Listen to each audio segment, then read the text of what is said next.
प्रणाम प्रभु। अनेक बार मैं आपके दर्शनों के लिए आया प्रभु। कभी नंद भवन के झरोखों से आपके दर्शन करके चला जाता था, तो कभी दूर किसी वृक्ष की आड़ से आपको निहार लिया करता था। आज आपने स्वयं मुझे बुलाकर धन्य कर दिया प्रभु।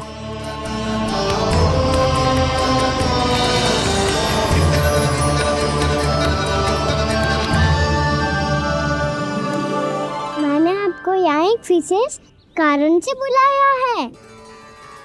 आपके श्राप से इस कालिया नाग को मुक्त करने का समय आ गया है। ये तो बहुत ही उत्तम समाचार है प्रभु। इतने वर्ष बीत गए, मुझे आज भी स्मरण है वो दिन जब मैंने उन्हें श्राप दिया था। अपने क्रोध पर नियंत्रण खोकर बहुत बड़ी भूल कर दी थी मैंने प्रभु। बीती हुई घटनाओं पर दुखी होके कोई लाभ नहीं है। हमें भविष्य की ओर देखना होगा।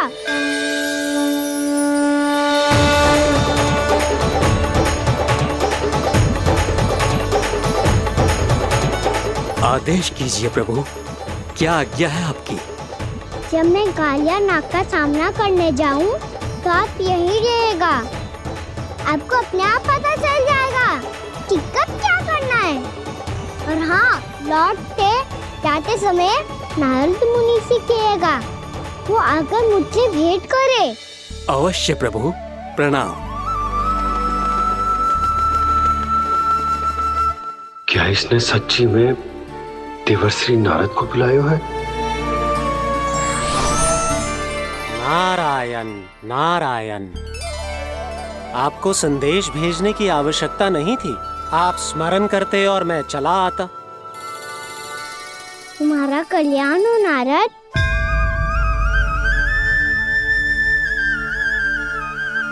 मैंने तुम्हें एक विशेष कार्य के लिए बुलाया है। आज्ञा दीजिए प्रभु। तुम्हें एक बार फिर कंस से भेंट करनी होगी। विचार कीजिए महाराज। क्या आप बिना किसी शंका के कह सकते हैं कि कौन सी पंखुड़ी पहली है और कौन सी आठवीं? उस दुष्ट से भेंट करना स्वयं कीचड़ में उतरने के समान है प्रभु। कमल पुष्प प्राप्त करना हो तो कीचड़ में उतरना पड़ता है नारद। आपका आदेश तो मैं स्वप्न में भी नहीं टाल सकता प्रभु। कंस कालिया नाग के बारे में जान गया है, पर वो उसका सामना करने का साहस नहीं कर पाएगा। मैं आतुर हूँ प्राप्ति, मूर्ख नहीं। मेरी बुद्धि फिर नहीं गई है। मैं स्वयं उस कालिया जैसे महाविषैले सर्प के सामने खड़ा हो जाऊं और अपने ही काल को आमंत्रित कर लूं। तो फिर अपने लाभ के लिए उसका प्रयोग करने का कोई और उपाय सोचिए स्वामी। कुछ ऐसा कीजिए कि यमुना नदी का पूरा जल विषैला हो जाए और वृंदावन वासी उसका उपयोग करे, और आपका काल कहलाने वाला वो बालक स्वयं काल के गाल में चला जाए। उत्तम उत्तम सुझाव है प्राप्ति। अब मुझे उस कालिया तक पहुंचने का मार्ग ढूंढना होगा। उसको विवश करने का कोई उपाय ढूंढना होगा, क्योंकि व्यक्तिगत रूप से उससे भेंट करना असंभव है। असंभव। आप सही कह रहे हैं प्रभु। कंस में उतना सामर्थ्य नहीं कि वो कालिया नाग का सामना स्वयं कर सके। वैसे तो कालिया गरुड़ देव का भी सम्मान नहीं करता, तो फिर वो कंस का सम्मान क्यों करेगा भला? नहीं करेगा, पर कंस तुम्हारा सम्मान अवश्य करेगा नारद। तुम्हारी बातें भी सुनेगा और मानेगा भी। ये मेरी योजना का बहुत ही महत्वपूर्ण भाग है। तुम कंस के पास जाओ और कहो कि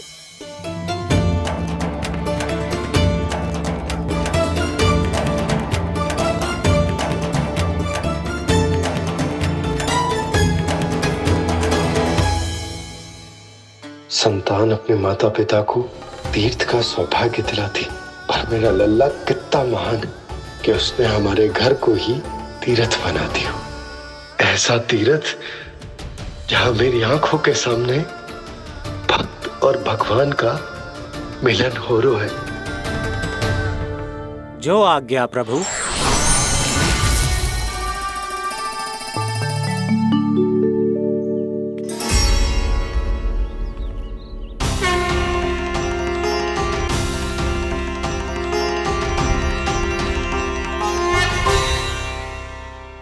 बाबा, कान्हा, ये सब क्या चल रहा है?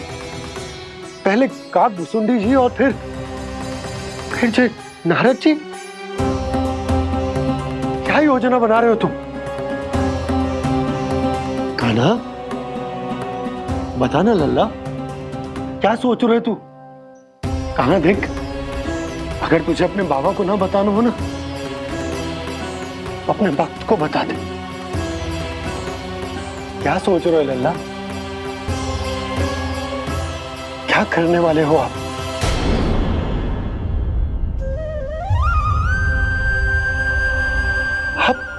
आप इतने दुखी क्यों हो? कान्हा, कान्हा, क्या होगा? क्योंकि मुझे आभास हो गया है बाबा, समय आने वाला है। कौन सा समय आने वाला है लल्ला? शीघ्र सब कुछ बदलने वाला है। भैया को मेरा सत्य पता चल जाएगा बाबा।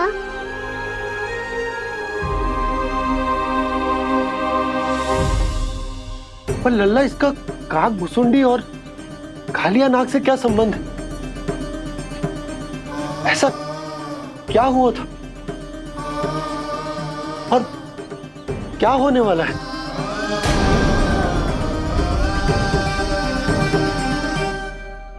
जो होने वाला है बाबा, उसका संबंध उससे है जो सैकड़ों वर्ष पहले हुआ था। महर्षि भृगु के एक वंशज थे वेद शिरोमणि, जो विंध्याचल की पहाड़ियों में साधना कर रहे थे। तभी वहाँ अश्वशिरा नाम के एक दूसरे मुनि आमंत्रण के बिना ही आ गए। कितना सुंदर और शांतिपूर्ण आश्रम है। यहाँ प्रभु की साधना करने में बहुत आनंद आएगा। शीघ्र ही अश्वशिरा मुनि उपस्थिति के कारण होने वाले व्यवधान से बाध्य होकर वेद शिरोमणि ने अपनी आंखें खोली। कौन हो तुम और यहाँ क्या कर रहे हो? आपके आश्रम में बहुत शांति है मुनिवर। साधना करने के लिए बहुत ही उत्तम स्थान है ये। मैं चाहता हूँ कि मैं भी यहाँ। आप यहाँ साधना करना चाहते हैं, लेकिन इतना भी नहीं जानते कि किसी के आश्रम में प्रवेश करने से पहले उसकी आज्ञा लेनी चाहिए। आप ये भी नहीं जानते कि यदि कोई यज्ञ कर रहा हो तो बिना अनुमति के वहाँ प्रवेश करने से उसकी यज्ञ साधना भंग हो सकती है। आप क्या साधना करेंगे मुनि? आप तो साधना के योग्य ही नहीं हैं। इतना अपमान!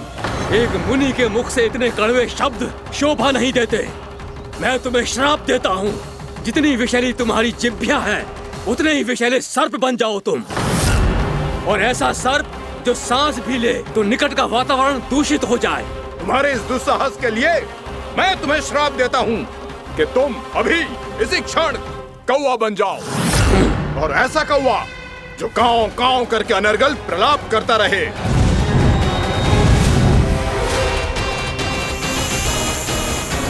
ये मैंने क्या किया? ये मैंने क्या किया? क्रोध के कारण दोनों ने एक दूसरे को श्राप दे दिया। पर दोनों ही मेरे भक्त थे, और भगवान होकर मैं अपने भक्तों को इतनी कठिनाई में कैसे देख सकता था। इसीलिए जिस संकट में उन दोनों ने अपने आप को फंसा लिया था, उसका समाधान करने में मैं उनके पास गया।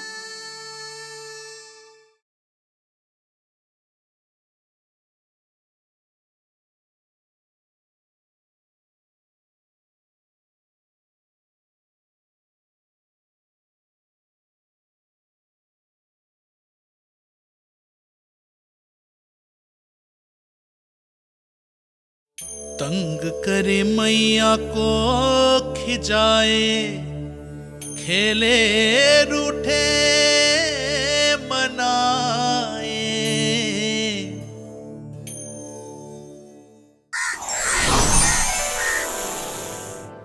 देखिए ना प्रभु, ये क्या हो गया हमसे।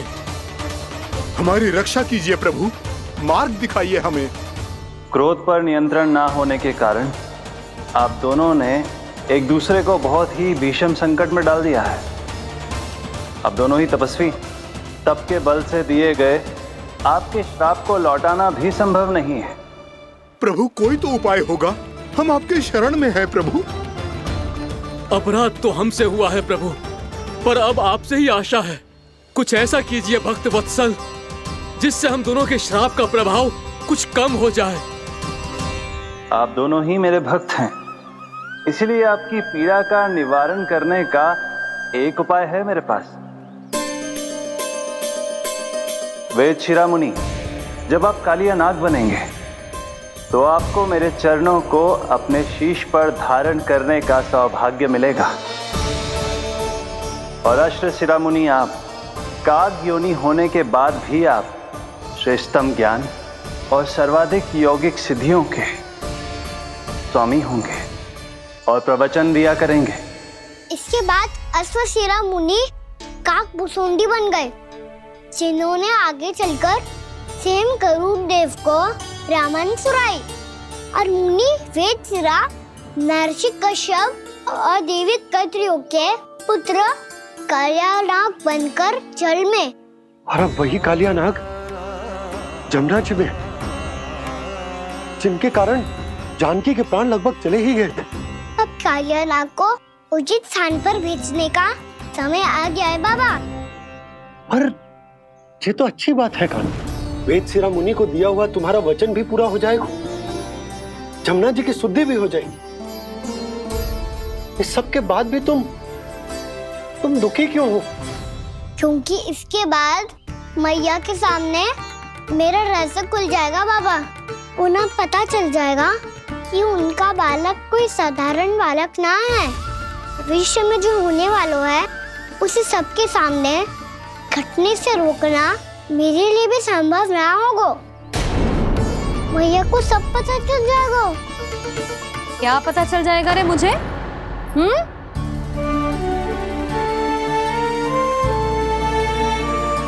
यही कि सबसे अधिक प्रेम मैं आपसे ही करता हूँ। अब बस भी कर, चलो भोजन के लिए बुलाने आई थी तुम दोनों को। भूखा थोड़े ना रहने दूंगी अपने लल्ला को, मेरा लल्ला दुर्बल हो जाएगा ना। आप खिलाओगे तो ही खाऊंगा। हाँ ठीक है, मैं ही खिलाऊंगी। अब चल, आओ जी, चल।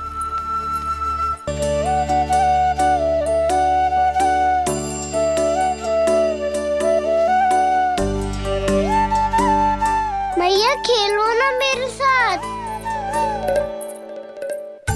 मैया सुनो ना, मेरी बात ना मानोगी? अभी बहुत कार्य पड़े लल्ला, देख जानकी को औषधि भी देने जानो है ना।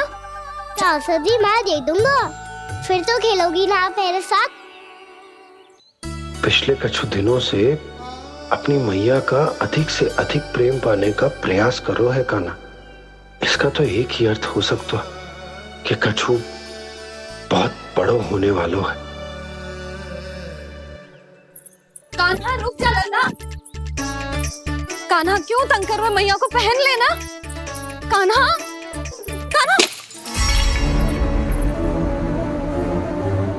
ये क्या करो तूने?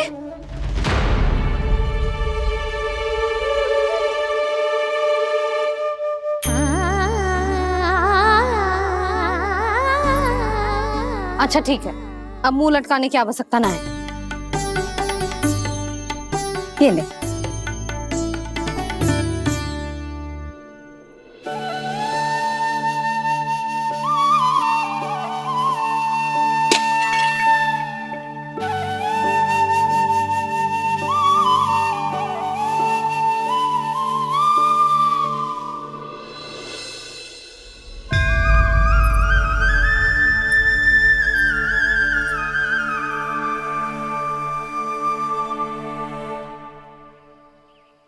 तंग करे मैया को खिजाए, खेले रूठे मनाए, लीला अनोखी करके शरारत, कान्हा दंड भी पाए।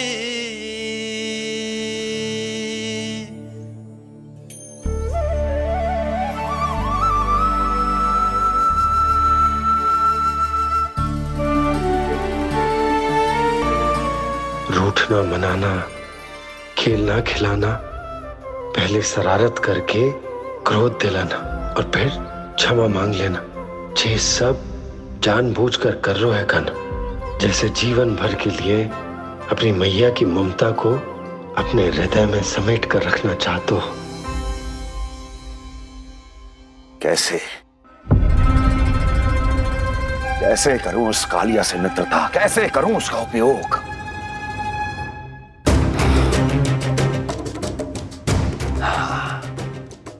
उस पर आक्रमण कर देता हूं और उसे किसी ना किसी तरह से यह विश्वास दिला देता हूं कि यह आक्रमण उस विष्णु अवतार ने किया है। फिर वो क्रोध में आकर सारे वृंदावन वासियों को अपने विष से समाप्त कर देगा।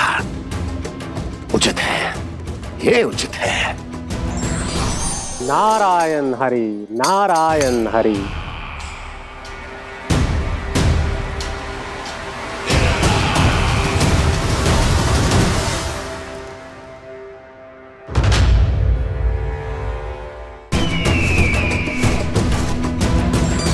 नारायण हरि, नारायण हरि।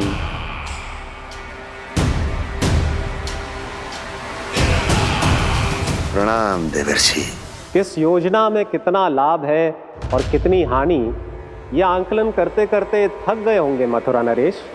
देवर्षि, आज मेरा ध्यान कैसे आ गया आपको? आप तो सदैव ही मेरे ध्यान में रहते हैं महाराज कंस। सत्य तो यह है कि मथुरा में जो भी हो रहा है मुझसे छिपा हुआ नहीं है। मैं जानता हूं कि आप किसी भी असुर को वृंदावन क्यों ना भेजें, और वो असुर कितना भी शक्तिशाली क्यों ना हो, कृष्ण का सामना नहीं कर पाता।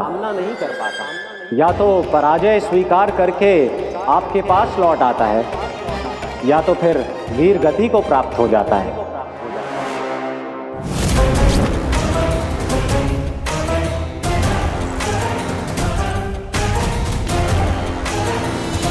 वाह, मुझे मेरी असफलताएं स्मरण कराने आए हैं, मेरे घाव को खुरेदने आए हैं, उन पे नमक छिड़कने आए हैं। मित्र को शत्रु समझने की भूल मत कीजिए महाराज कंस। मैं तो आपकी सहायता करने आया हूं। हाँ, और मेरी सहायता। कृष्ण विष्णु अवतार है, आप विष्णु के भक्त हैं। मैं हूं विष्णु द्रोही, फिर भी तो आपके आराध्य को हानि पहुंचाना चाहता है, उसकी सहायता करना चाहते हैं आप। क्या आप निश्चित रूप से कह सकते हैं कि आप ब्रह्मांड के सभी नियमों को अच्छी तरह समझते हैं? अवश्य। आपके लिए बस इतना ही जानना पर्याप्त होगा कि मैं जो कुछ भी कर रहा हूं उसके लिए मेरे व्यक्तिगत कारण हैं। मैं तो बस आपके हित में पिछली बार की तरह एक सुझाव लेके आया था, पर यदि आप मेरा सुझाव सुनना भी नहीं चाहते तो आपकी इच्छा। नारायण हरि, नारायण हरि। कारण चाहे जो हो, इनके पिछले सुझाव के कारण ही आज मेरे शत्रुओं की संख्या कम है। अन्यथा मैं देवकी के अन्य पुत्रों को भी जीवित छोड़ देता, और आज वो सब अपने भाई के साथ मिलकर उसकी शक्ति को अनेक गुना बढ़ा देते। ठहरिए देवऋषि।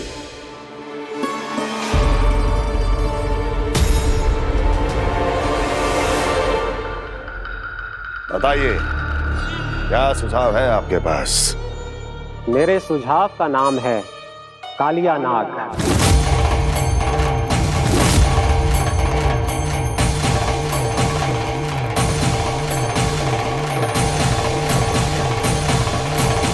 उसके विषय में मैं जानता हूं देवर्षि। तो समस्या यह है कि मैं स्वयं उससे मिलने नहीं जा सकता, उससे भेंट नहीं कर सकता। उस कृष्ण की हत्या के लिए उसको वृंदावन जाने के लिए तैयार नहीं कर सकता। तो मत जाइए उसके सामने, और ना उसे भेजिए कृष्ण के सामने। हर बार आप किसी न किसी असुर को अपने शत्रु के क्षेत्र में भेजते हैं, जहां शत्रु उसका सामना करने के लिए पूरी तरह से तैयार होता है और आपका असुर मारा जाता है। इस बार शत्रु को युद्ध स्थल चुनने का अवसर मत दीजिए महाराज। इस बार योजना का जाल ऐसे बुनिए कि कृष्ण स्वयं उसके पास जाने के लिए विवश हो जाए। कालिया नाग स्वयं काल है, मृत्यु का दूसरा नाम है। उसके विष का उपयोग अपने लाभ के लिए कीजिए महाराज। वैसे कालिया के विष की अधिकता का अनुमान तो होगा ही आपको।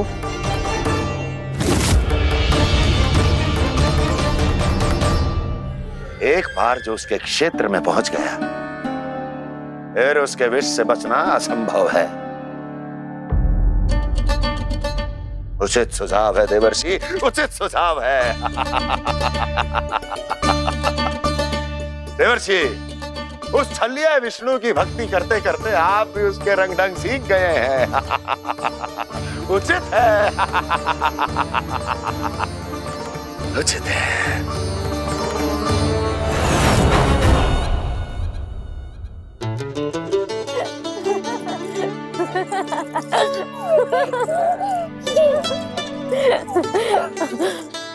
बस बस, बहुत आनंद ले लियो लल्ला। बस अब दूध पी ले। ठहर ठहर, गर्म है। जी ले ले पी।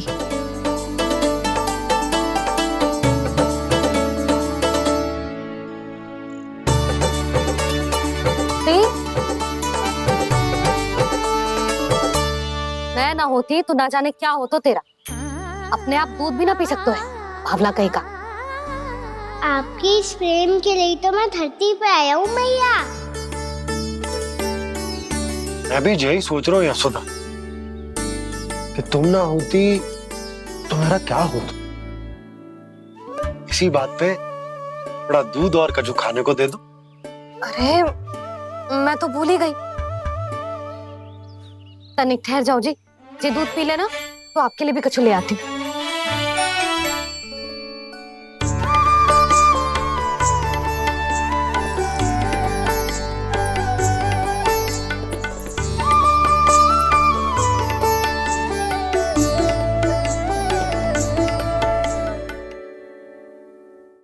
प्रणाम महाराज।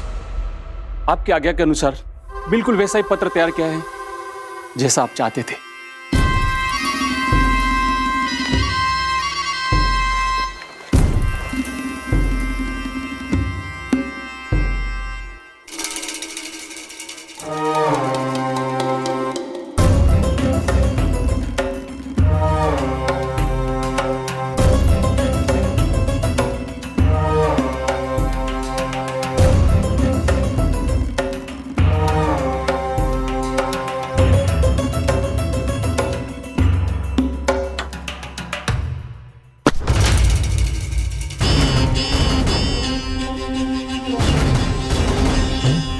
कृष्ण जन्म से लेकर आज तक ये मेरी सबसे महत्वपूर्ण योजना है।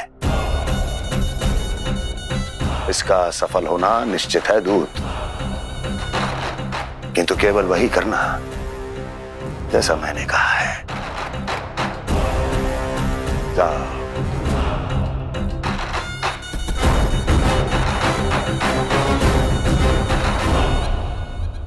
कान्हा,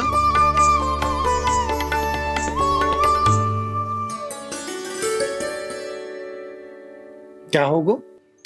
बाबा मैं चाहता हूँ कि मैया की ममता क्रिस्टल फ्रेम की वर्षा मुझ पे सरते ऐसे होते रहे। वो तो होती रहेगी लल्ला। अपने लल्ला के लिए किसी मैया का प्रेम कभी कम हो सकता है भला? नंदराज, वो मथुरा से एक दूत आयो है महाराज कंस का राजपत्र लेके।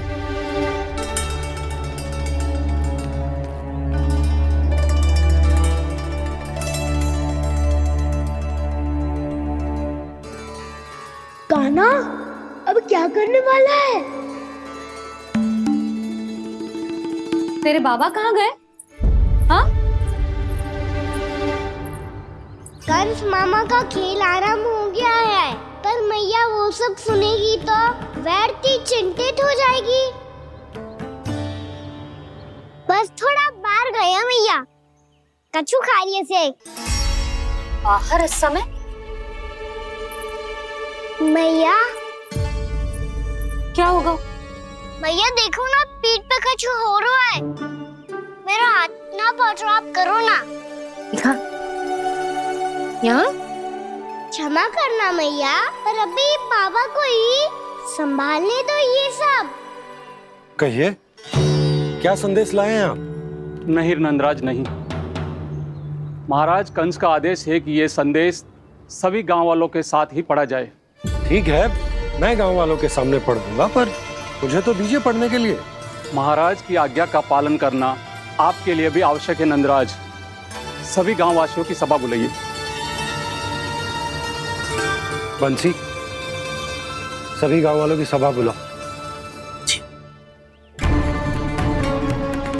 राजपत्र में ऐसा क्या संदेश भेजो है कंस ने? अब मेरे पत्र को पढ़कर सब भौचक के रह जाएंगे। और वो कृष्ण, उस कृष्ण के पांव के नीचे से तो भूमि खिसक जाएगी, आकाश फट पड़ेगा, बिजलियां गिर जाएंगी।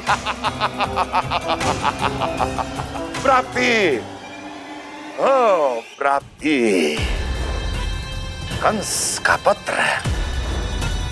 स्वयं को बहुत अधिक शक्तिशाली समझता है ना वो। अब देखता हूं कैसे वो इस महासंकट का सामना करता है। वो कृष्ण, वो अपनी मृत्यु स्वयं चुनेगा या मृत्यु की वेदी पर चढ़ा देगा प्रिय वृंदावन वासियों को।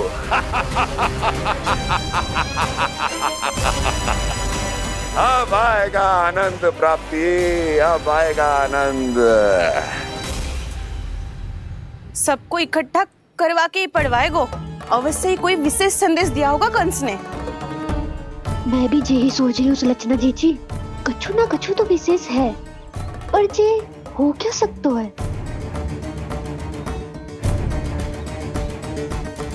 ऐसा क्या हो सकता है?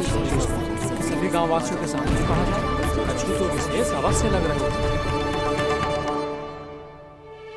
बाहर इतना कोलाहल क्यों हो रहा है? मैया, मैया, अब क्या होगा? मैया देखो ना, सर पे कछु हो रहा है। लल्ला, नारायण ने तुझे हाथ दिए हैं ना? पीठ की बात अन्य थी, अपने सिर की सेवा स्वयं कर। सर पे तो हाथ पहुंच रहा है ना?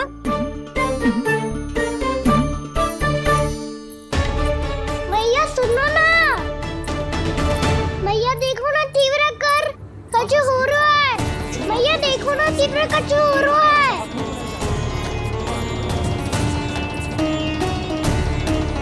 सब लोग आ चुके हैं, अपना संदेश सुनाइए आप। गोपराज नंद और सभी वृंदावन वासियों को सूचित किया जाता है कि मथुरा अधिपति और आप सभी के महाराज कंस ने कल सुबह भव्य पूजा का आयोजन किया है। इसके लिए राज्य को वृंदावन के क्षेत्र के निकट यमुना नदी के मध्य में खिलने वाले 1 कोटि कमल के पुष्पों की आवश्यकता है। इसीलिए आप सभी को यह आदेश दिया जाता है कि ये सभी कमल के पुष्प प्रथम पहर से पहले राजसभा में पहुंचा दिए जाए। तो सारे वो भी प्रथम पहर से पहले कैसे हो सकते हैं? यदि आप ऐसा करने में असफल रहे तो इसे राज आज्ञा का उल्लंघन माना जाएगा और राजद्रोह के आरोप में आप सभी को कड़े से कड़ा दंड दिया जाएगा।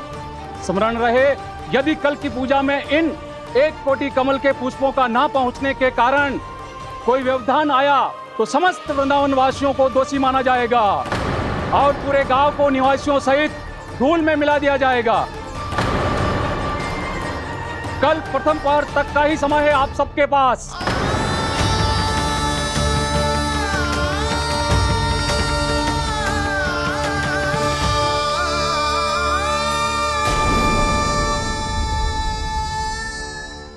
एक कोटि कमल पुष्प, वो भी कल प्रथम प्रहर में? ऐसे कैसे संभव है? और कोई साधारण पुष्प ना, यमुना नदी के मध्य खिलने वाले विशेष कमल के फूल चाहिए उन्हें। लेकिन यमुना नदी में तो कालिया नाग ने विष घोल के रखा है, तो फिर कैसे हो पाएगा? यह असंभव है। हमारी मृत्यु का संदेश भेजा है राजा कंस ने। सदैव की भांति इस समस्या पर भी गांव के बड़े ही विचार करेंगे। बालकों का यहाँ होना उचित ना है।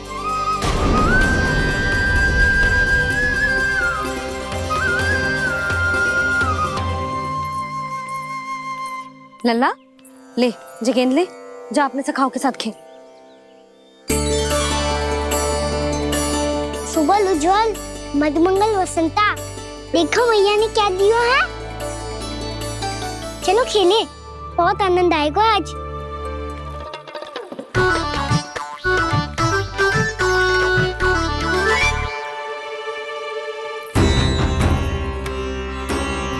भानु, बंसी, जाओ और शीघ्र ही वो घेरे का कार्य समाप्त करो।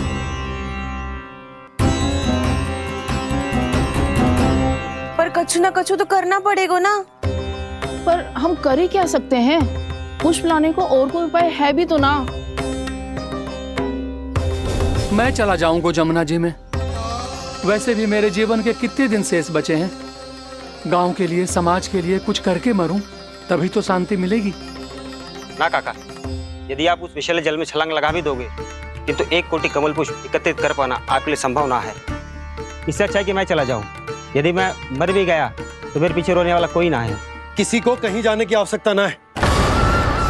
गोप नरेश होने के नाते ये मेरा कर्तव्य है कि मैं आप सबकी रक्षा करूं। नंदराज, आपको जाना है तो जाओ।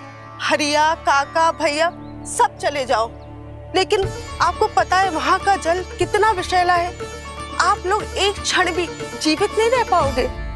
फिर कैसे इकट्ठा करेंगे 1 कोटि कमल पुष्प? आप बात तो सही कह रही हैं शांति। उस दुष्ट कंस ने ऐसी मांग रख के हम सबको फंसा दिया। हम में से कोई भी क्यों ना चला जाए और इस संकट का समाधान ना निकले को। कान्हा, बताना कौन सा खेल खेले? गेंद पकड़ खेलते हैं, पर एक बात सुन लो सब, कोई भी तीव्र गति से ना फेंकेगा गेंद को। भैया ने स्वयं बनाई है मेरे लिए। सब तैयार हो?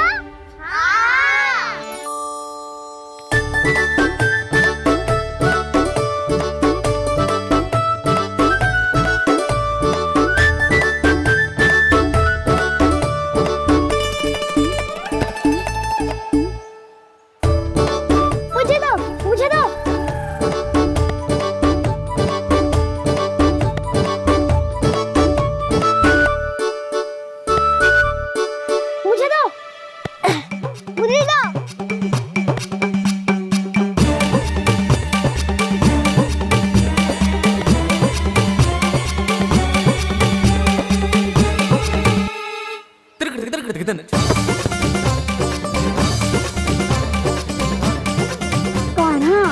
इतनी धीरे से फेंकेगो तो कैसे आनंद आएगो? थोड़ा बल लगा के फेंक। हाँ कान्हा, हम अभी बड़े हो गए हैं, तू अब भी छोटे बालकों की तरह फेंक रहा है।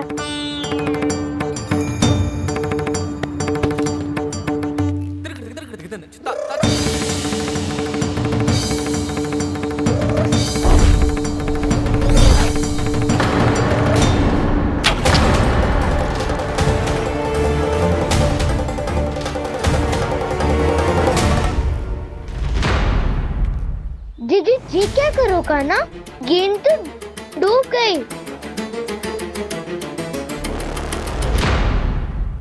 अच्छा, तो ये सब इसकी योजना का भाग था ताकि ये कालिया का सामना कर पाए। तुम सबने तो कही थी तीव्र गति से फेंको।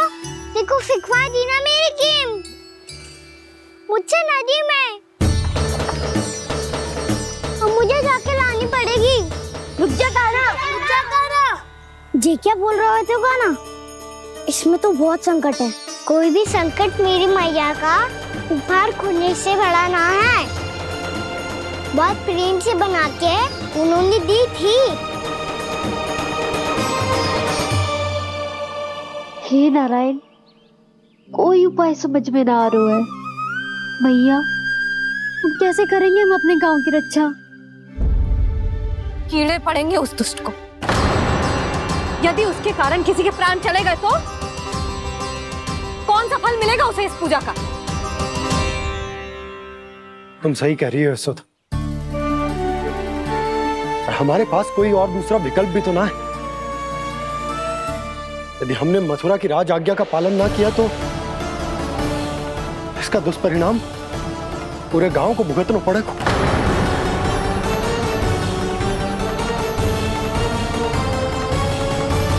कान्हा,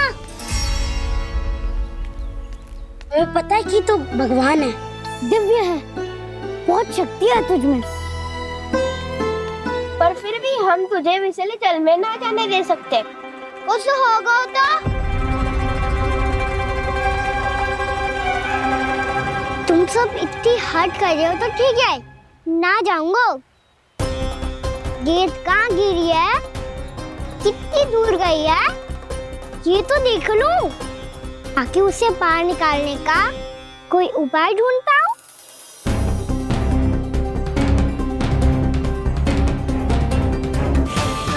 हाँ।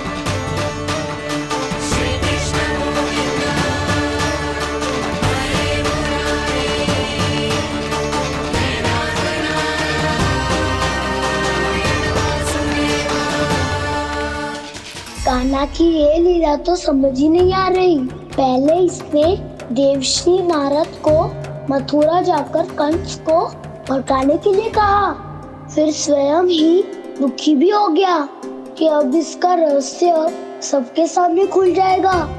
और अभी स्वयं ही तो इसने कहा था कि गेंद बहुत महत्वपूर्ण है, फिर स्वयं ही उसे नदी के विषैले जल में फेंक दिया।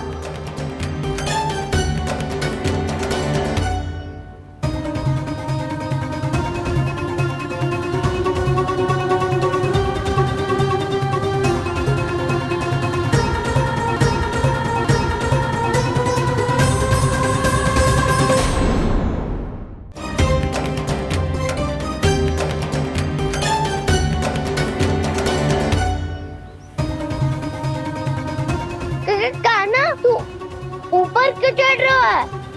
अरे ऊंचाई से देखूंगा तभी तो गेंद दिखेगी।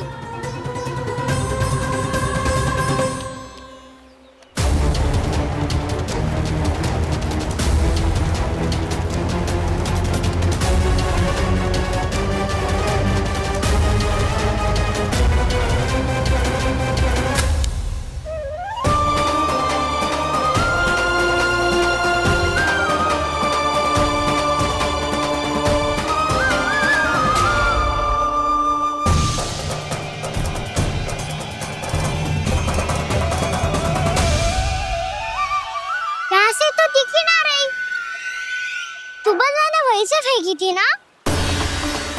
ना वहाँ से फेंकी थी। कहाँ से? नहीं कहना वहाँ से। समझ ना आ रहा, ठीक बताना कहाँ से फेंकी थी?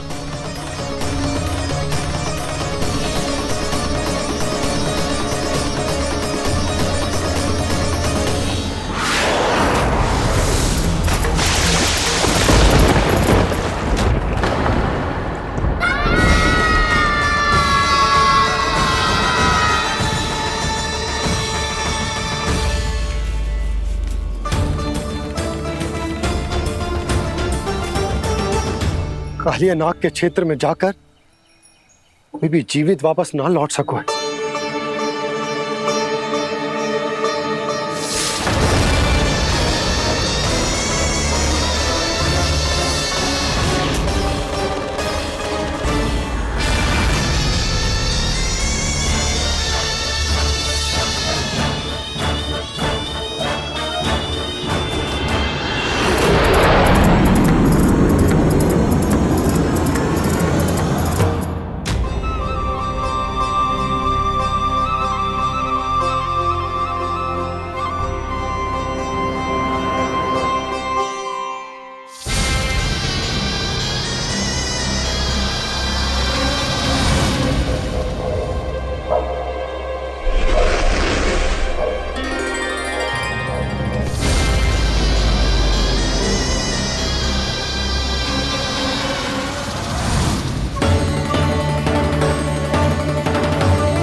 कालिया नाग तो उसे देखते ही निकल जाएगा।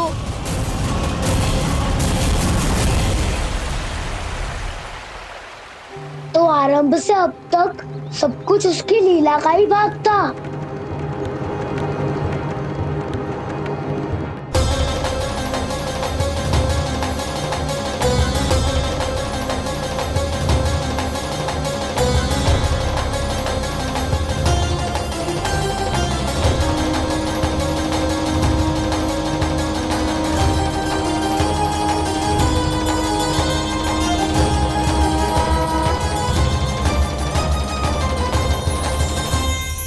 इतना सुंदर रूप, मन मोहने वाली मुस्कान, अद्भुत तेज और भगवान जैसी दिव्यता। कौन हो तुम? हाँ, तुम्हें देखकर तो हम सब सम्मोहित ही हो गए।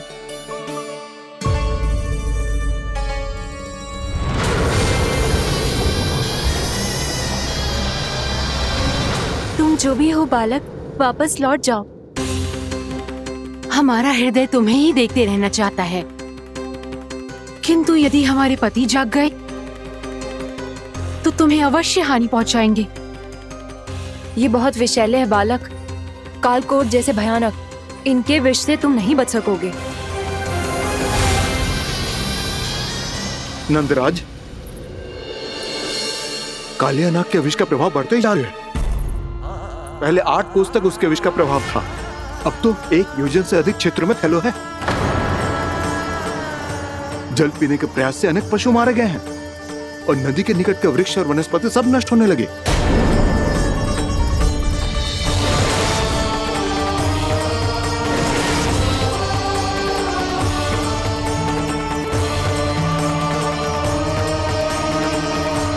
इनके विष की तीव्रता इतनी अधिक है बालक कि इनके संपर्क में आने वाले को तड़पने का भी अवसर नहीं मिलता।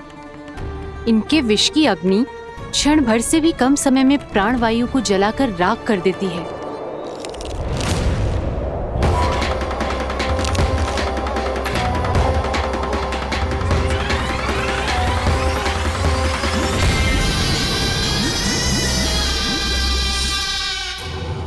तब तो समस्या और भी गंभीर हो जाएगी। मैंने तो सुनो है कि कालिया नाग कम से कम 2 योजन लंबा है, सैकड़ों फन है उसके।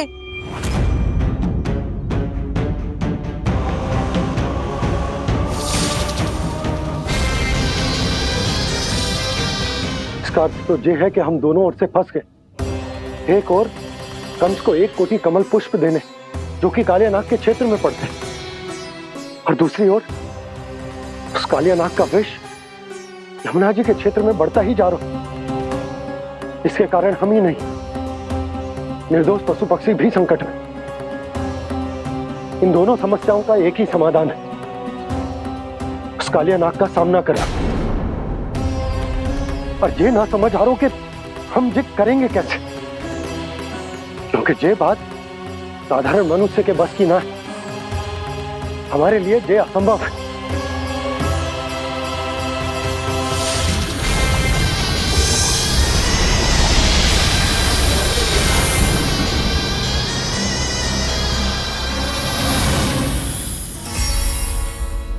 अब तो तुमने अपनी आंखों से भी देख लिया बालक, ये कितने विषैले हैं। नींद में भी विष उगलते हैं। इससे पहले कि तुम्हें कुछ हो जाए, चले जाओ यहाँ से, मान लो हमारी बात। आप सब मुझे जानती भी नहीं और फिर भी मेरी इतनी चिंता कर रही हैं आप। माँ की ममता भेदभाव नहीं जानती। तुम भी किसी के पुत्र हो और हम सब भी माँ हैं। एक माँ को हर बालक में अपनी ही संतान दिखाई देती है, इसलिए हम तुमसे विनती करते हैं, वापस चले जाओ, बचा लो अपने प्राण। मेरी चिंता मत कीजिए, मुझे कुछ नहीं होगा। होगा, अनर्थ होगा यदि ये उठ गए तो।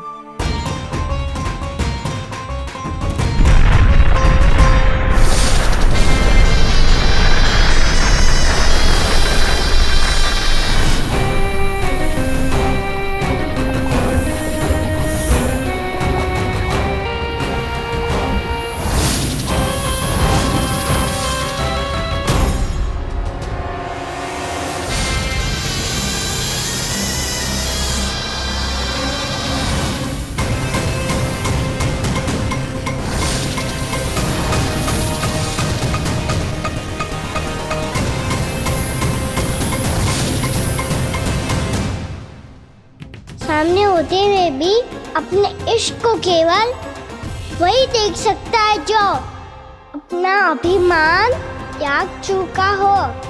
पर पूर्व जन्म में मेरा भक्त होने के नाते मेरा सत्य स्वरूप देख पाने में मुझे इसकी सहायता करनी चाहिए।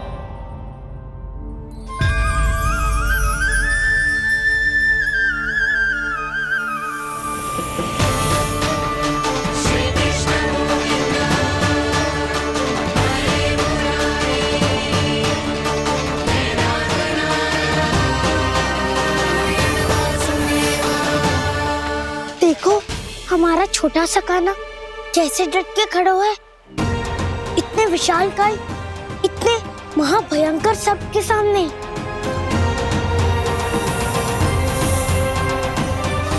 ये कोई भगवान नहीं है जो इसके सामने हाथ जोड़ रही हो तुम सब।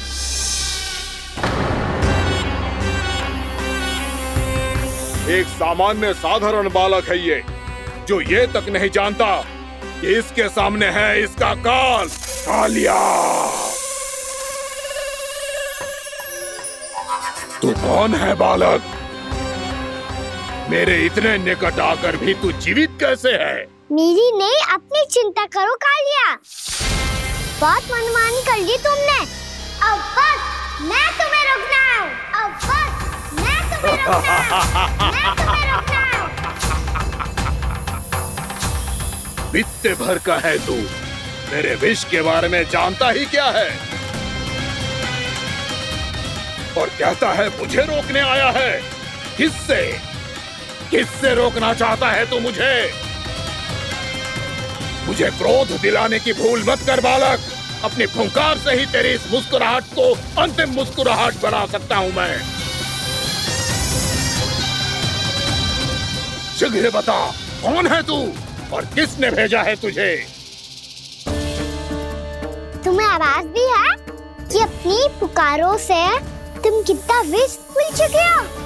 पवित्र यमुना नदी को कितना दूषित कर दिया तुमने।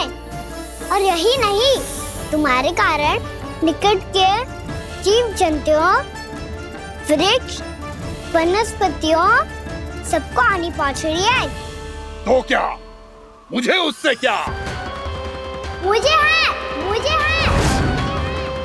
आपत्ति है मुझे तुम्हारे इस व्यवहार से,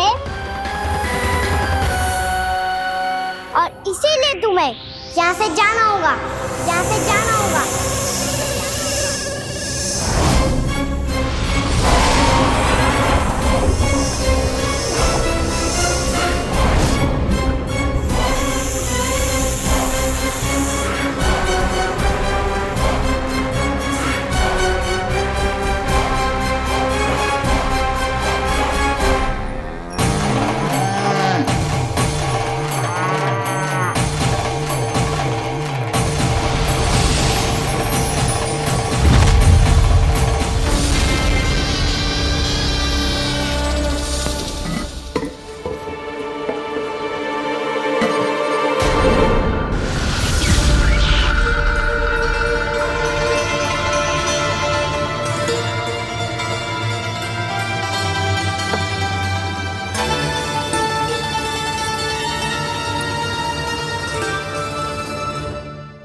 मुझे आदेश देने का साहस भी कैसे किया तूने?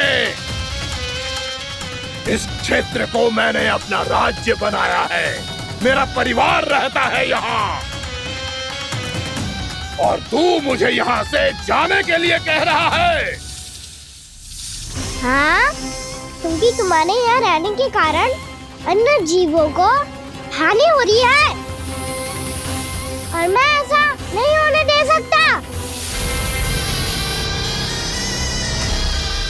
मैं तो बस वही कर रहा हूँ जो एक सर्प का स्वभाव है।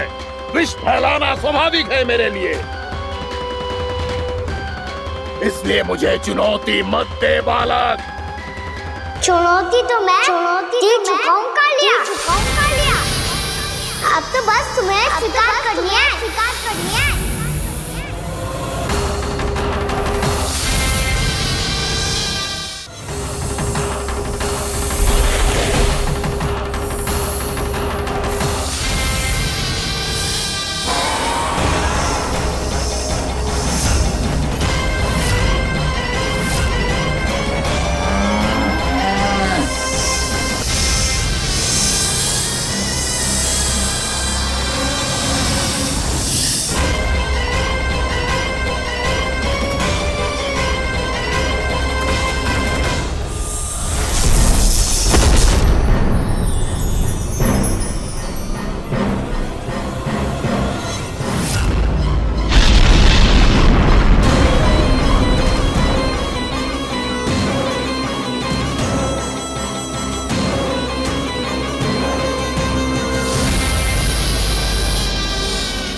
मैं भी चेतावनी दे रहा हूँ, यहाँ से चले जाओ, यहाँ से चले जाओ। अपनी भूल को पहचानो कालिया, तुम जो कर रहे हो अनुचित है।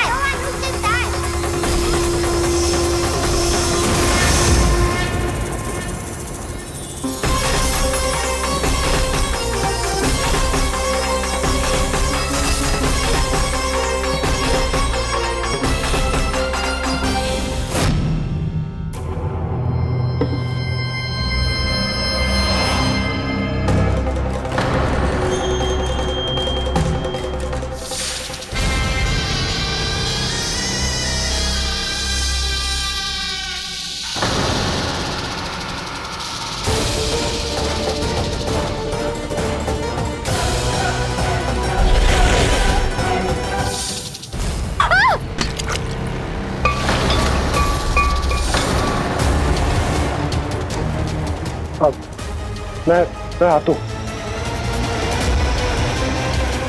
क्या हो गया सुधा? मुझे आवाज हो रहा है जी, कछु ना कछु गड़बड़ है। यशोदा, जो समस्या हमारे सामने है, हम सभी उसका समाधान खोजने में जुटे। तुम विश्वास करो, मैं कोई ना कोई समाधान अवश्य ढूंढ लूंगा। हम कैसे भी करके वो कमल के पुष्प उस कंस तक पहुंचा देंगे। नाना, समस्या उससे कहीं अधिक है, उससे कहीं अधिक बड़ी, उससे कहीं अधिक भयानक है।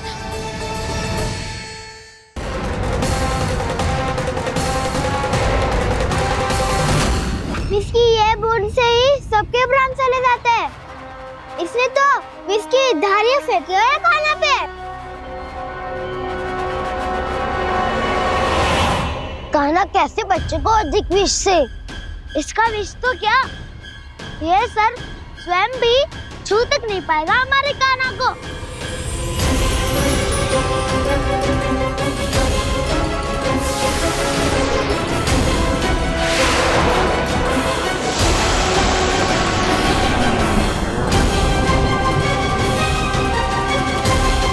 तुम्हारे सखा को, मेरे भाई को कोई हानि नहीं पहुंचा पाएगा। ये कान्हा का सत्य चाहे जो हो बलराम, पर अभी तो जो एक बालक ही है ना।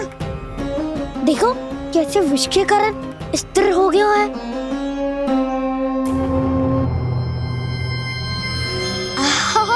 हाउ सर्फ ने कितनी आसानी से अपनी पूंछ से बांध लिया है। मुझे यहाँ से भगाना चाहता था ना तू? अब मैं तुझे दिखाऊंगा अपना सामर्थ्य। ये मूर्ख किसे बांधना चाहता है अपनी पूंछ में?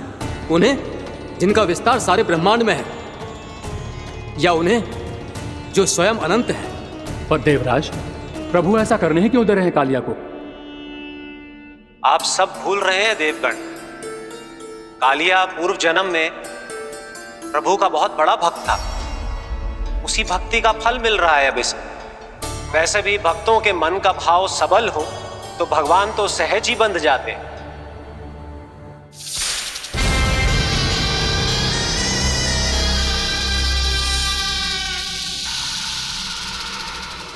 बलराम, तुमने ही तो कही थी कान्हा को कछु ना होगा। देखो उस दुष्ट ने चारों ओर से जकड़ लियो है।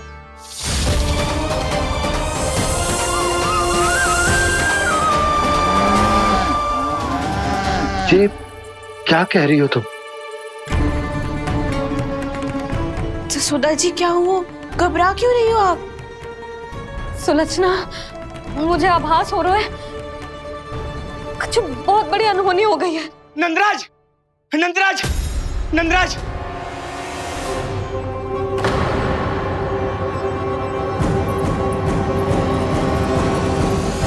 नंदराज, कान्हा ने जमना नदी में छलांग लगा दी है।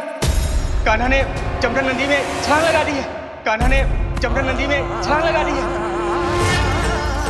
कान्हा जमना में कूद गया है। मुझे लगा था आज कछु गड़बड़ होने वाली है। मुझे आज कान्हा को ना जाने देना चाहिए था।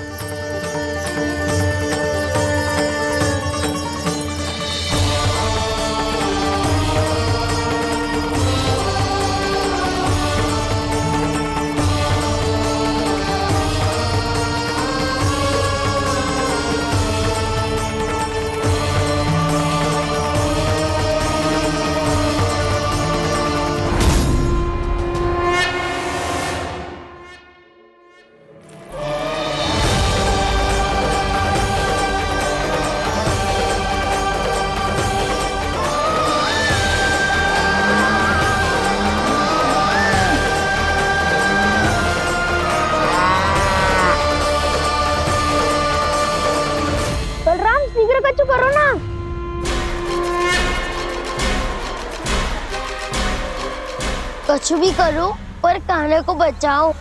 नाग बहुत भयंकर है, कान्हा अकेले ना संभाल पाएगा इसे।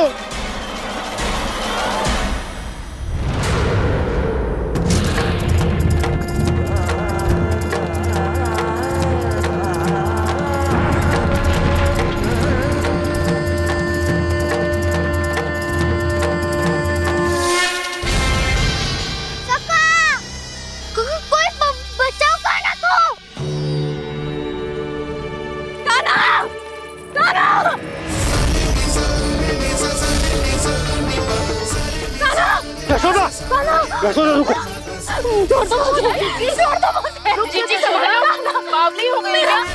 जीजी संभालो। कान्हा, कान्हा।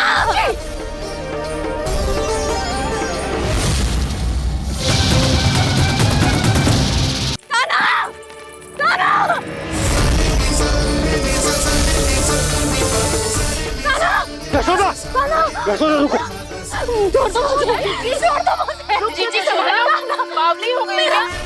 जीजी संभालो।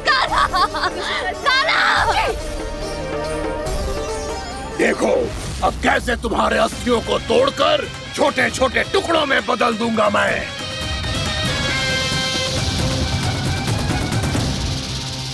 अगर जी आप जाओगी तो आप भी फंस जाओगी। अपने लल्ला के लिए मैं किसी भी संकट का सामना करने के लिए तैयार हूँ। छोड़ो ना यशोदा, हमें कोई और उपाय खोजना पड़ेगा। कोई और उपाय? आप देख ना रही मेरा कान्हा किस दशा में है। कान्हा मैया के वश में नहीं है, नहीं तो ये अपने लल्ला के लिए साक्षात काल का भी सामना कर ले। ये तो केवल कालिया नाग है। हे नागराज, आप मेरे प्राण ले लो पर कान्हा को छोड़ दो। ना नागराज, आप मेरे प्राण ले लो, मैं विरोध भी ना करूंगी। ना नागराज, आप मुझे मार दो पर मेरे कान्हा को छोड़ दो। ना ना ना ना नागराज, मेरे प्राण ले लो, हमारे कान्हा से क्या शत्रुता है आपकी? प्रभु के लिए जो प्रेम यशोदा मैया के हृदय में है, वही इन सभी गोपियों के हृदय में भी है।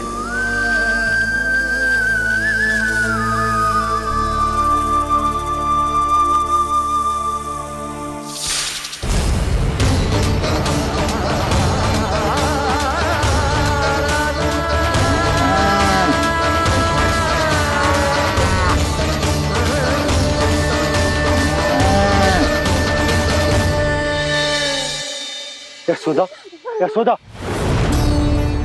देखो इन गोपियों को, इन गैयाओं को, इन सब के मन में भी तुम्हारी भांति ही ममता भरी हुई। वो सब भी कान्हा से उतना ही प्रेम और स्नेह करती है, उतनी ही ममता से भरी हुई है जितनी कि तुम।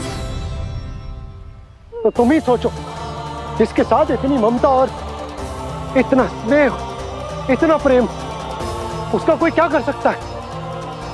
उस कालिया नाग का वेश इस सब आशीर्वादों के सामने कछु ना है। कछु करो जी। उसे बोलो वो मेरे प्राण ले ले, मेरे कान्हा को छोड़ दे। यशोदा,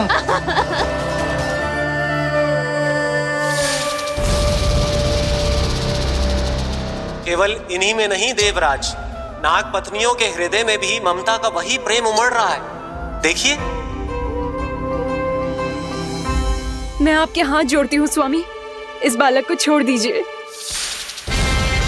ये अवश्य ही कोई दिव्य आत्मा है स्वामी। हम आपसे विनती करते हैं स्वामी, इस नन्हे बालक को हानि मत पहुंचाइए स्वामी। मेरी पत्नियां मेरे ही शत्रु के लिए विनती कर रही हैं। अब यदि इसके पक्ष में एक शब्द भी कहा तुम सबने, तो मैं इस बालक से पहले तुम सबके प्राण ले लूंगा। हो रहा प्रसन्न नाग कालिया, विजय को निश्चित जान। रोते बिलखते व्याकुल सब संकट में देख कान्हा के प्राण।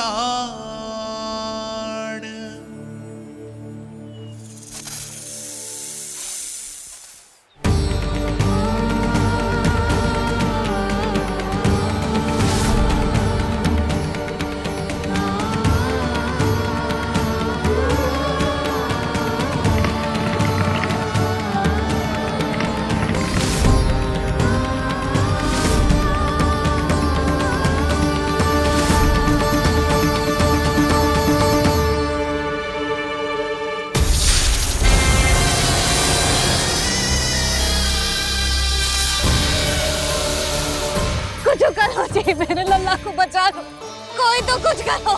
जीजी संभालो जसोदा। यशोदा, यशोदा तुम शांत हो जाओ, मैं कान्हा को वापस लेकर आऊंगा, मैं रक्षा करूंगा उसकी। ना नंदराज, नंदराज नहीं, कम से कम आप तो समझो नंदराज, कालिया के पास आप जाओगे तो आप भी फंस जाओगे।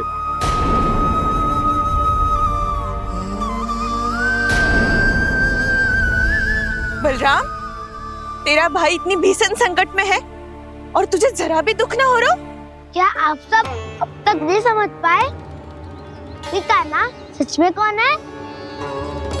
छोटे बाबा, आप तो उसका सत्य जानते हैं ना?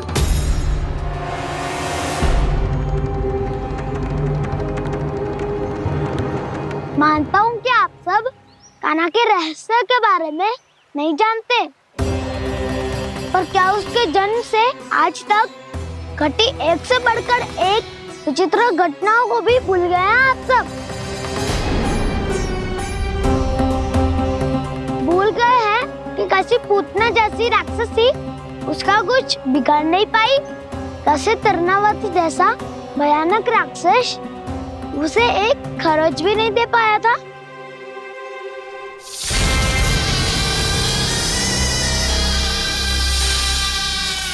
आप सबने अपनी आंखों से देखा था ना, बकासुर से कान्हा की रक्षा करने देवता स्वयं आए थे, पर सत्य तो ये है कि वह सभी देवता भी उस असुर के सामने असमर्थ हो गए थे। तब कान्हा ने बहुत ही आसानी से उस भयंकर असुर का वध किया था, एक ही बार में धराशायी कर दिया था उसे। तो आप सभी सोचिए, बार बार ऐसे असाधारण कार्य करने वाला बालक साधारण कैसे हो सकता है? अब तो आरंभ से ही सारा सत्य जानते हैं छोटे बाबा। रहस्य छुपाने में सदैव कान्हा की सहायता करते आए हैं आप, और आज आप स्वयं ही उसके सत्य को भूल रहे हैं। और तुम सब भी तो जानते हो कान्हा की शक्तियों के बारे में, तो क्या तनिक भी विश्वास ना है अपने सखा पे? बलराम जी, तू क्या कह रहे हो? मैंने जो कहा उसका एक एक शब्द सत्य है छोटी माँ। यदि प्रभु की इच्छा हुई तभी कुछ ही क्षणों में सब कुछ अपनी आंखों से स्वयं अनुभव कर लेंगे आप।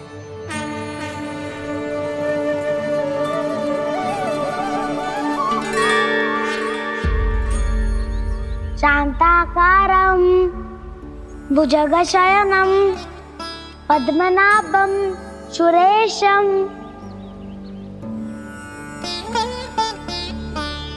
विश्वाधारं गगनसदृशं मेघवर्णं शुभांगं लक्ष्मीकान्तं कमलनयनं योगी वीरध्यानगम्यम् वन्दे विष्णुं भवभयहरं सर्वलोकैकनाथम्।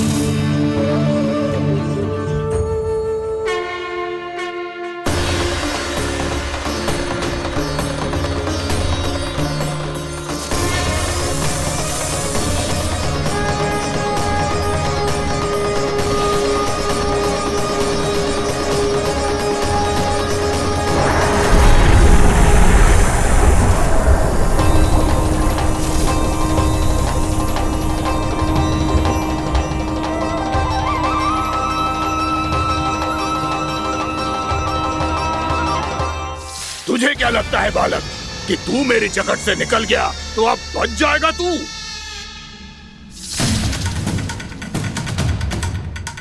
मेरे विष से अपनी प्राण रक्षा करने में सफल रहा, मेरी जकड़ से भी छूट गया, पर मेरे दंश से नहीं बच पाएगा।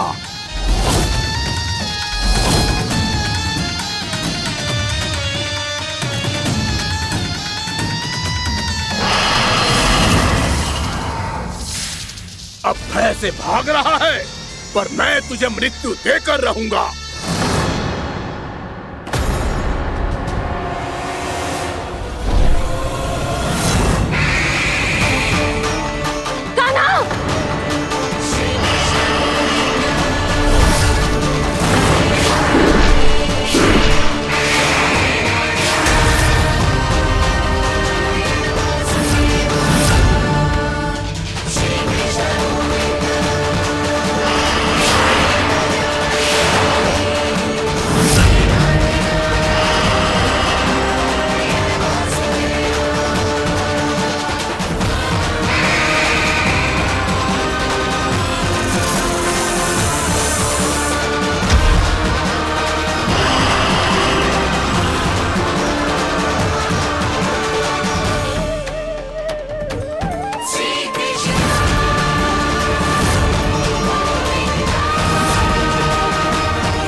मेरा नन्हा सा कान्हा कितनी देर भाग पाएगा?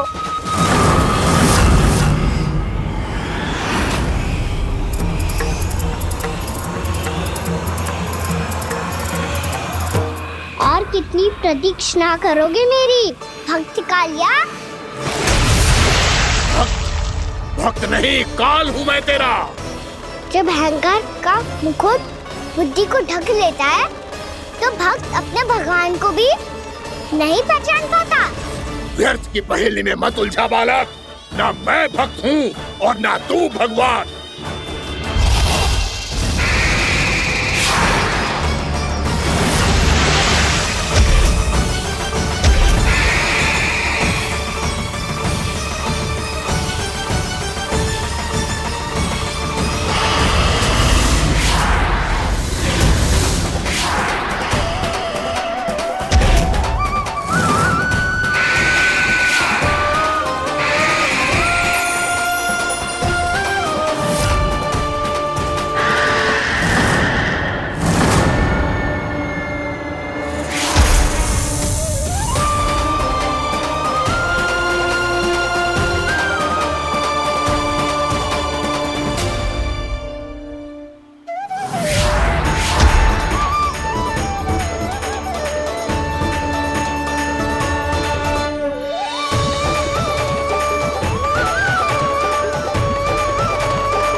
जिसके लिए इतने व्याकुल हो रहे थे, उसे छूकर कालिया नाग का हलाहल जैसा विष भी चरणामृत बन गया है और यमुना जी के जल में फैल चुके विष के प्रभाव को भी नष्ट कर रहा है।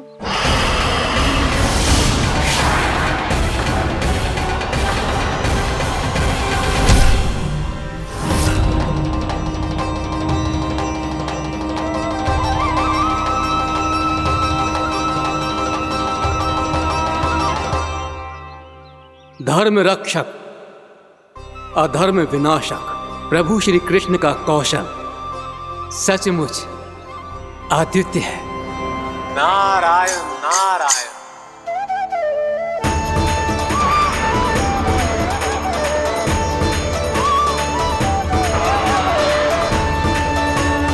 मेरा भार तुम्हारे भीतर के अहंकार का प्रतीक है कालिया। अब तुम्हारा अहंकार, तुम्हारा अर्पण मेरे पाँव के नीचे है और तुम्हारी पूंछ अर्थात तुम्हारे प्राण मेरे हाथ में। अब तुम क्या करोगे भक्त?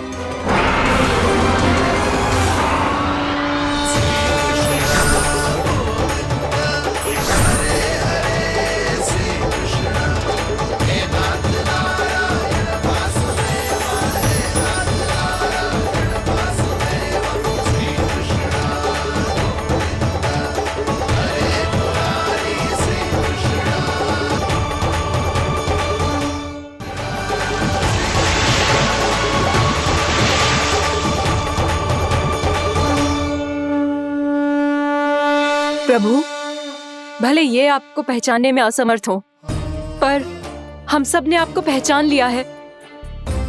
हाँ प्रभु, एक भक्त होने के नाते और एक अर्धांगिनी और माँ होने के नाते मैं आपसे इनके प्राणों की भिक्षा मांगती हूँ।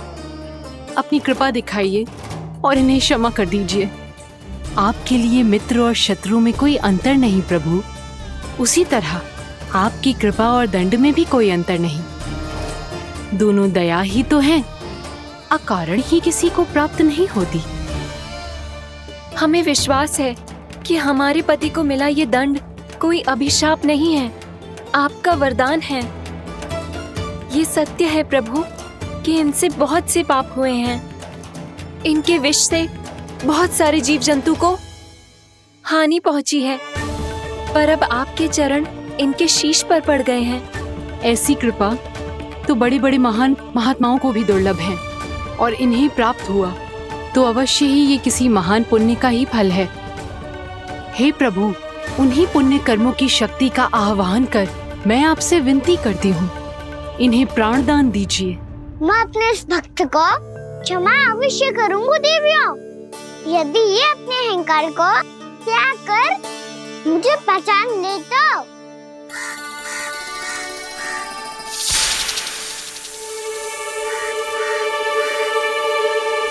मैं तुम्हें श्राप देता हूँ, जितनी विषैली तुम्हारी जिह्वा है उतने ही विषैले सर्प बन जाओ तुम।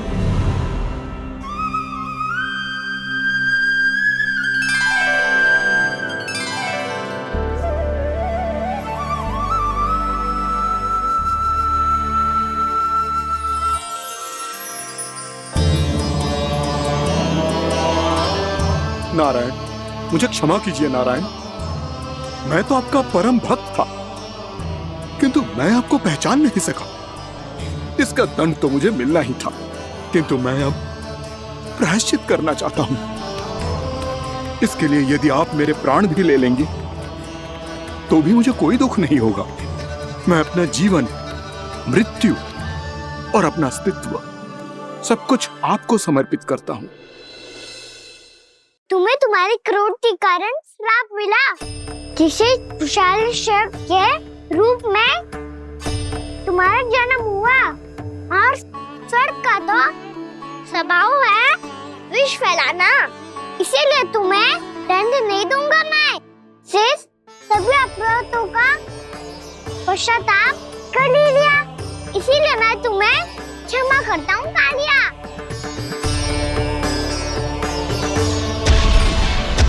पर तुम्हें यहाँ से दूर समुद्र के बीच जाकर रहना होगा, जहाँ किसी निर्दोष का जीवन तुम्हारे विष से प्रभावित न हो। मैं चाहकर भी आपकी इस आज्ञा का पालन नहीं कर सकता। मैं असमर्थ हूँ प्रभु, क्योंकि यदि मैं इस क्षेत्र को छोड़कर गया तो मेरी मृत्यु निश्चित है। आपसे क्या छुपा है प्रभु? आप तो जानते हैं कि सर्प जाति और आपके वाहन गरुड़ के बीच अनंत शत्रुता चल रही है, जिसका प्रारंभ नागों के द्वीप नागालय से हुआ था। उस द्वीप पर छोटे जीवों को निगल जाने के लिए सर्प थे, और गरुड़ को सर्पों का स्वाद बहुत प्रिय था, इसलिए वो बार बार नाग द्वीप जाने लगा था। पर इस कारण पूरी सर्प जाति उससे आतंकित हो गई थी। इसलिए जब भी गरुड़ वहां पहुंचता तो सभी सर्प छिपने लगते। जब गरुड़ को इसका आभास हुआ तो उसे बड़ा क्रोध आया और वो उत्तेजना में भरकर सर्पों का शिकार करने लगा।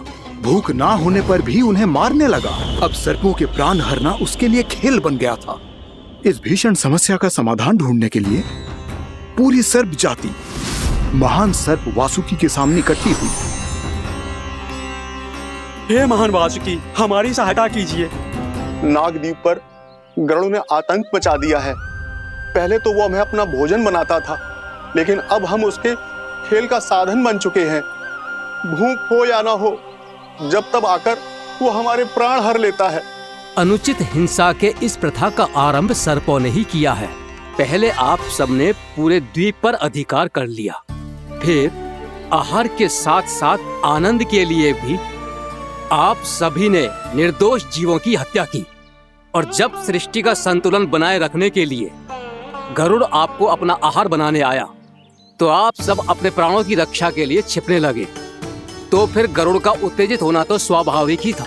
नागनाथ, जो हमने अन्य जीवों के साथ किया वही अब हमारे साथ हो रहा है, परंतु ये भी तो सृष्टि के संतुलन के विरुद्ध ही है ना? अवश्य है, इसलिए मैं गरुड़ से चर्चा करूंगा। धन्यवाद प्रभु।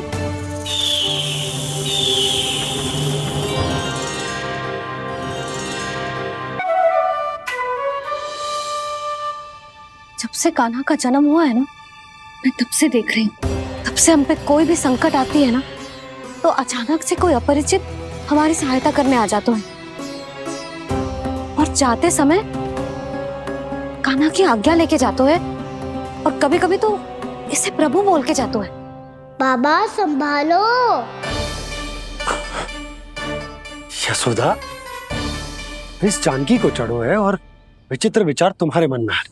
अरे सब जानते हैं कि हमारा परिवार राजसी, तुम्हें पता ना चलते हो वो, पर हमारे कान्हा को सब राजकुमार ही समझते हैं देखकर।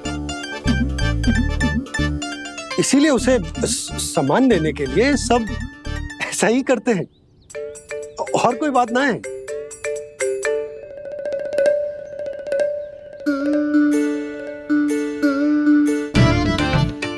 अब जे मेरे लल्ला को ऐसे क्यों घूर रहे हैं? बुरी दृष्टि लगाएंगे क्या? वैद्यराज जी, आपके सहायक तो गए, अब आप यहाँ क्यों हो?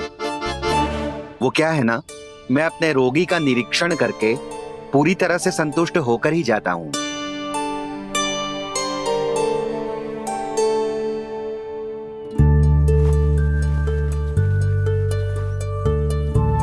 हाँ, संकेत तो अच्छे हैं, कल सुबह तक बिल्कुल ठीक हो जाएगी।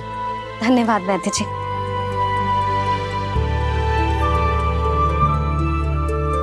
बस तो फिर हम कल पकड़न पकड़ाई खेलेंगे जानकी।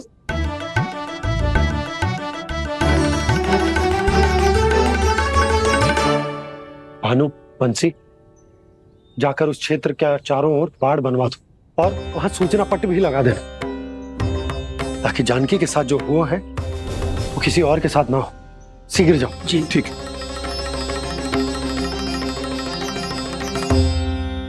बाड़ और सूचना पट लगवाने से समस्या का समाधान नहीं होगा बाबा।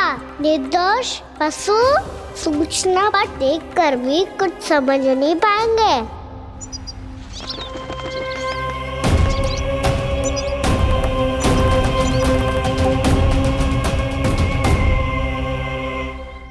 तो तुम्हारे कहने का अर्थ यह है